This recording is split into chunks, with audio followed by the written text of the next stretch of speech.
Pues estamos aquí en el capítulo número 6 de la física cuántica. Hoy vamos a tocar el tema de la, la teoría del Big Bang. Pero les quiero presentar estos libritos que tengo de Albert Einstein. El primero se llama De mi vida y pensamiento. Cuenta pues gran parte de la vida de él y cómo llegó a sus conclusiones y qué le dejó esta experiencia en su vida. Tuvo malas experiencias y buenas experiencias. Este otro libro se llama, muy recomendable, se llama Relatividad para principiantes y explica la teoría de la relatividad desde el principio de una forma muy comprensible. Tal vez hagamos un tema exclusivo para explicar la teoría de la relatividad. Y este otro libro, tal vez también de Albert Einstein, que se llama El significado de la relatividad. Este está un poco más denso, tiene más fórmulas matemáticas, está un poco más avanzado, pero los tres libros de Einstein son muy recomendables. Afortunadamente tengo estos y otros dos más que en otra ocasión mostraré. Bueno, vamos a empezar con la teoría del Big Bang, mal llamada Big Bang. Ahora se sabe.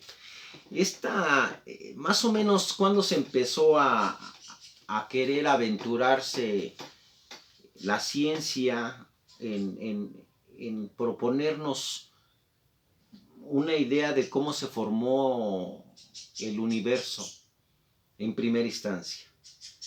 ¿Y quién dio pie a esto? Fue pues Albert Einstein, precisamente. En 1915, cuando hace su teoría de la relatividad, en el que se comprueba que el espacio y el tiempo pues son relativos y que por estos conceptos que él difundió, fueron agarradas estos conceptos por la ciencia. Más adelante, por el año de 1929, Edwin Hubble, el científico, el astrónomo Hubble, pudo ver que otras galaxias, aparte de la nuestra, de la Vía Láctea, pudo ver a través del microscopio y vio cómo se iban alejando. Entonces se empezó a esbozar la teoría de que el universo se estaba expandiendo, y pues surgieron varias preguntas, hasta cuándo se iba a expandir, si era infinito, ya existían. Pero de este concepto del universo que se estaba expandiendo y de las teorías de la relatividad de Einstein, fue que otro personaje, por aquello de 1931, Edwin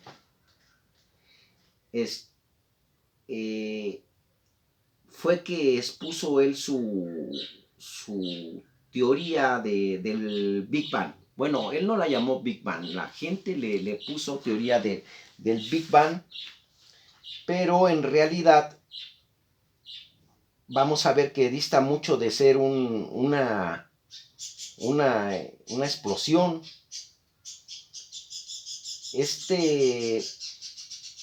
Esta teoría se fue fraguando a partir de ellos, pero resulta que ahora ya estamos más avanzados. La física cuántica ha avanzado más y ahora ya podemos sustentar más lo que dice la teoría del Big Bang, y es lo que vamos a relatar.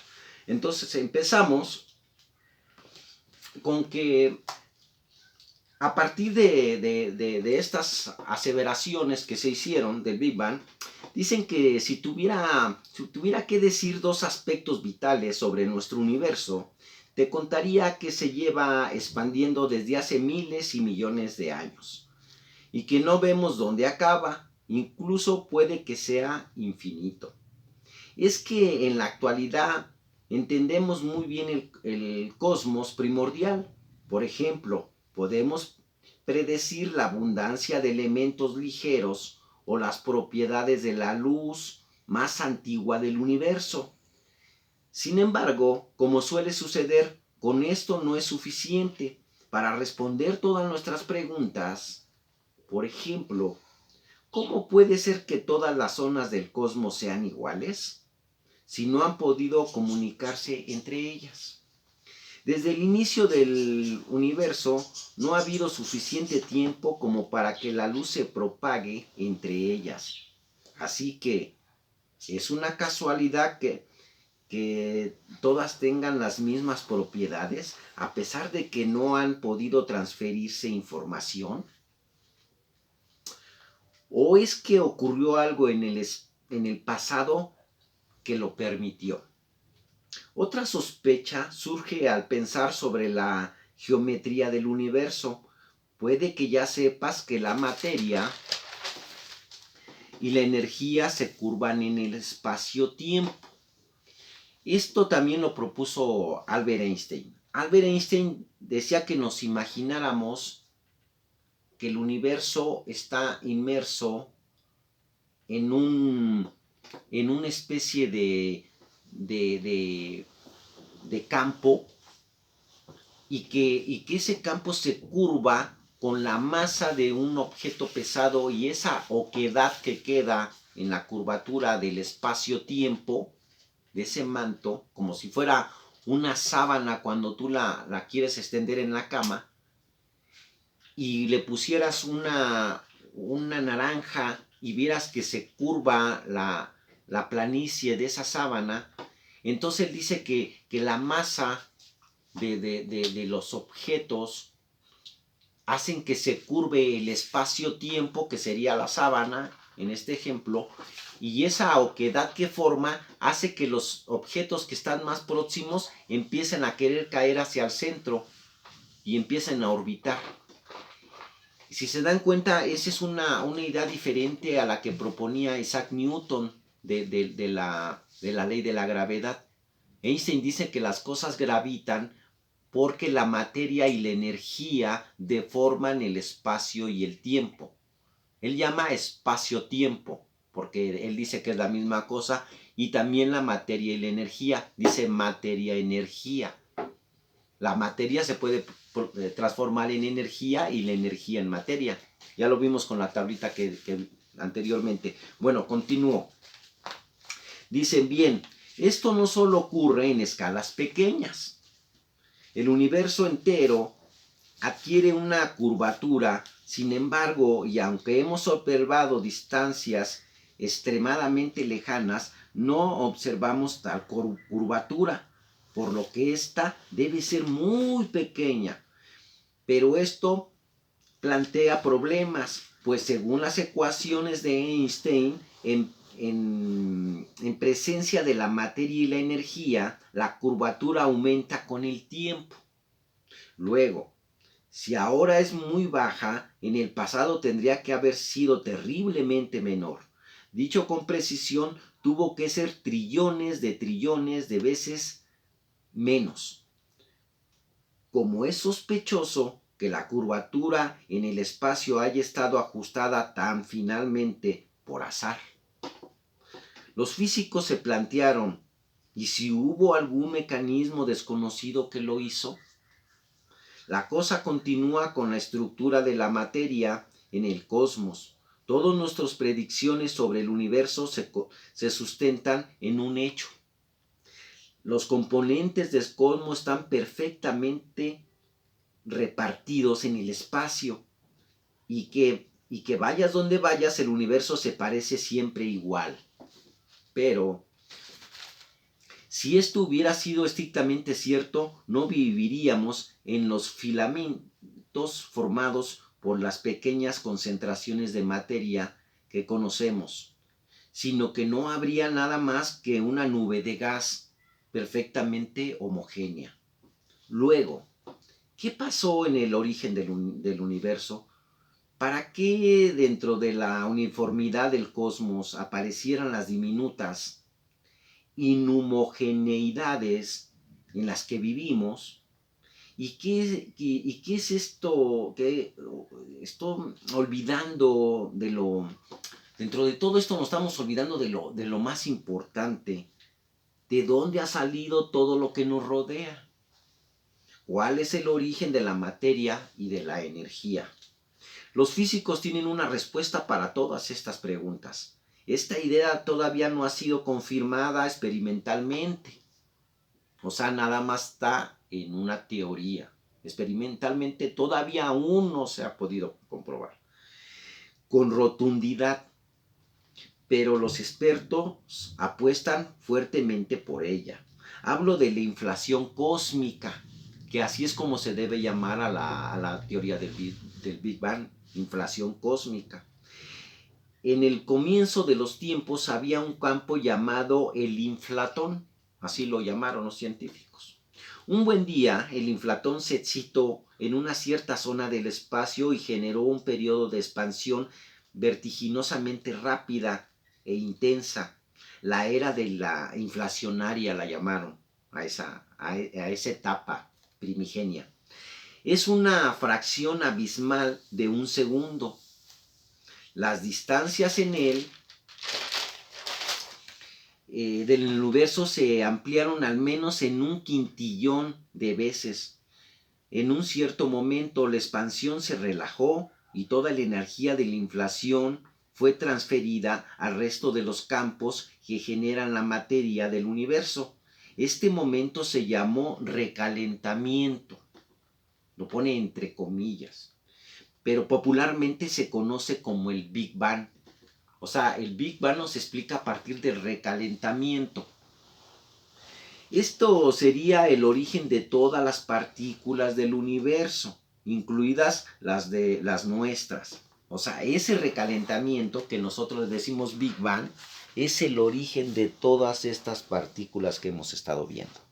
Por eso era muy importante que conociéramos primero la tabla del modelo estándar de las partículas, porque si no, no podemos avanzar. Es importante que comprendamos cómo interactúan. Bueno, entonces decimos que el periodo de recalentamiento, el primer periodo fue inflacionario, el segundo recalentamiento, a ese le llamamos el Big Bang. Este sería el origen de todas las partículas del universo, incluidas las nuestras. La inflación lo arregla todo, dicen los científicos. Al expandirse el espacio tan rápidamente, cualquier curvatura exótica que tuviera el universo fue alisada brutalmente, al igual que las arrugas de un globo desaparecen cuando las inflamos.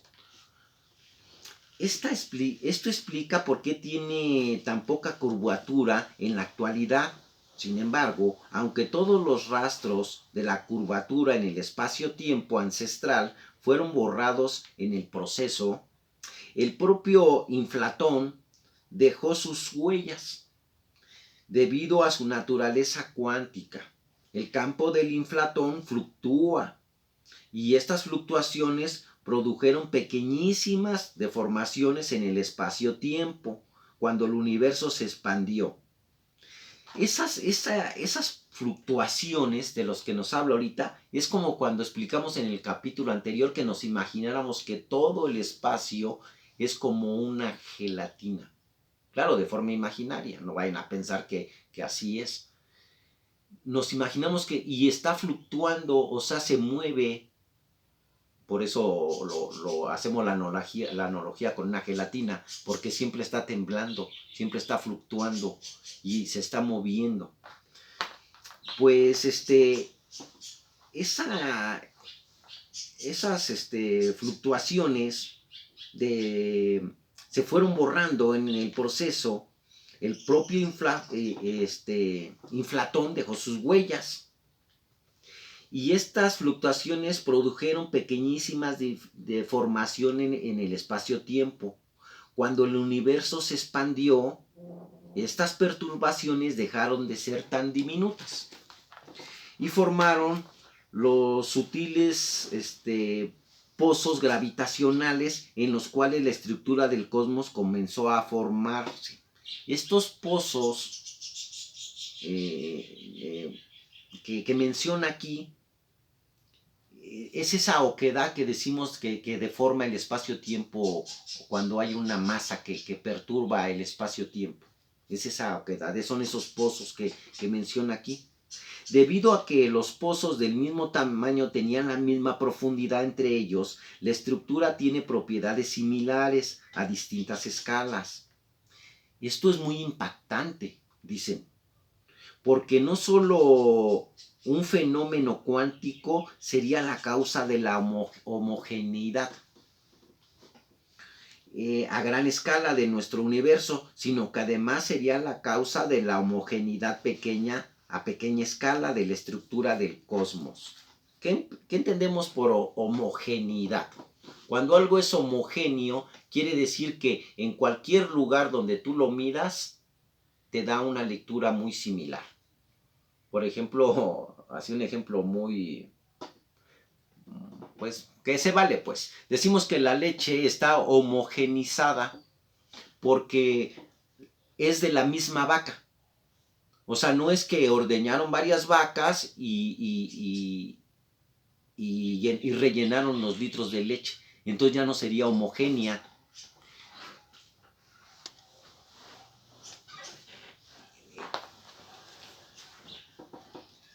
Bueno, continuamos. El origen de las galaxias estaría en las fluctuaciones cuánticas del inflatón, creadas en la primera fracción de segundo del universo. Una vez más, las normas de los más diminutos afectarían a cómo es lo más grande. ¿Cómo sabremos que la inflación realmente sucedió? Bueno, ya se han medido las propiedades de aquellas pequeñas irregularidades y concuerdan con que ya ha sido generadas por las fluctuaciones del inflatón, pero aún así sería contundente atrapar lo siguiente: la inflación no solo produjo estas imperfecciones de las que hemos hablado, también generó ondas gravitacionales, deformaciones en el espacio-tiempo que se propagan. Estas ondas primordiales todavía deben seguir aquí, así que sería muy apropiado que las estudiemos ahorita, pero desgraciadamente son tan débiles que no podemos usar herramientas como el LIGO. El LIGO es uno como acelerador de partículas. Luego vamos a ver ese tema también. Para medirlas, pero sí podemos ver sus efectos en nuestro amigo, el fondo cósmico del microondas.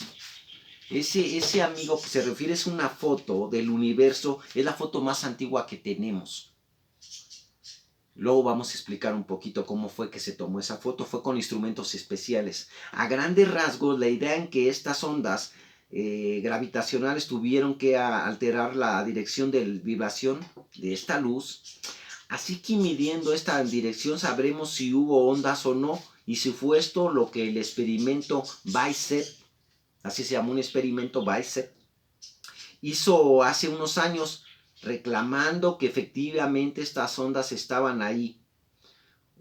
Es una lástima que finalmente resultara que no estaban midiendo la dirección creada por las ondas gravitacionales, sino que provocadas por el enemigo número uno de los cosmólogos. ¿Cuál es el enemigo número uno de los cosmólogos? Es el polvo que rodea nuestra galaxia, o sea, que impide que se pueda medir.